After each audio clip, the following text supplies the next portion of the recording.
കുറച്ചു ദിവസം മുൻപ് വരെ നമ്മോടൊപ്പം ഉണ്ടായിരുന്ന നിതിൻ രാജ് എന്ന മെഡിക്കൽ വിദ്യാർത്ഥി ഇന്നില്ല.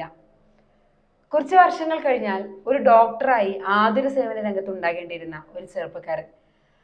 അധ്യാപകരിൽ നിന്നുള്ള സ്ഥിരമായ ജാതി അധിക്ഷേപം സഹിക്കാതെയാണ് നിതിൻ ആത്മഹത്യ ചെയ്തതെന്നാണ് റിപ്പോർട്ടുകൾ.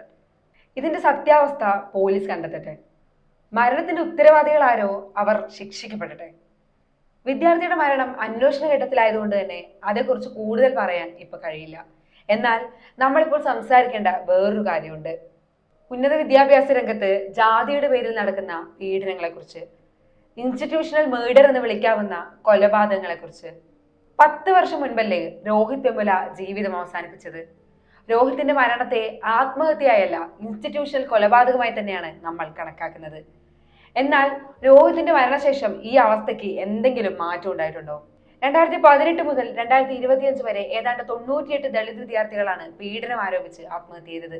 ഇന്ത്യയിലെ ഒന്നാം നിര വിദ്യാഭ്യാസ സ്ഥാപനങ്ങളായ IIT-കളിലെയും IIM-കളിലെയും NIT-കളിലെയും കണക്കാണിത്. ഉന്നത വിദ്യാഭ്യാസ മേഖലയിലെ മൊത്തത്തിലുള്ള കണക്കെടുത്താൽ ഈ നമ്പർ ഇനിയും കൂടും.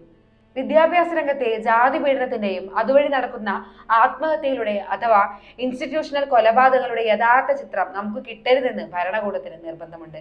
അതുകൊണ്ട് തന്നെ ആത്മഹത്യയിലൂടെ ജാതി തിരിച്ചുള്ള കണക്കുകളൊന്നും ക്രൈം റെക്കോർഡ്സ് ബ്യൂറോ പോലുള്ള ഔദ്യോഗിക സംവിധാനങ്ങളിൽ ലഭ്യമല്ല. രോഹിത് വെമുലയുടെ സ്വന്തം ക്യാമ്പസിൽ ഹൈദരാബാദ് യൂണിവേഴ്സിറ്റിയിൽ കഴിഞ്ഞ 10 വർഷത്തിനിടെ 8 ദളിത് വിദ്യാർത്ഥികൾ ആത്മഹത്യ ചെയ്തിട്ടുണ്ടെന്നാണ് ടൈംസ് ഓഫ് ഇന്ത്യ റിപ്പോർട്ട് ചെയ്യുന്നത്. ജാതി പീഡനങ്ങൾ സംബന്ധിച്ച് ഉന്നത വിദ്യാഭ്യാസ സ്ഥാപനങ്ങളിൽ നിന്ന് വരുന്ന പരാതികളിൽ കഴിഞ്ഞ 5 വർഷത്തിനിടെ 118% വർധനയാണ് ഉണ്ടായിട്ടുള്ളതെന്ന് UGC സുപ്രീം കോടതിക്ക് സമർപ്പിച്ച റിപ്പോർട്ടിൽ നിന്ന് വ്യക്തമാകുന്നു. ഇതിൽ 90% പരാതികൾ പരിഹരിച്ചതായാണ് UGC അറിയിക്കുന്നതെങ്കിലും ആത്മഹത്യകൾ തടയാൻ ഇതൊന്നും മതിയാകുന്നില്ല എന്ന് വ്യക്തം.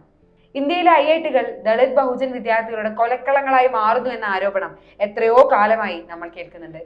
മുതിർന്ന അഭിഭാഷക ഇന്ദിരാ ജയ്സിംഗ് സുപ്രീം കോടതിയിൽ കൊടുത്ത സത്യവാങ്മൂലത്തിൽ പറയുന്നത് 2004 മുതൽ 2024 വരെ 115 വിദ്യാർത്ഥികൾ ജാതീയമായ പീഡനങ്ങൾ മൂലം ജീവിതം അവസാനിപ്പിച്ചിട്ടുണ്ടെന്നാണ്.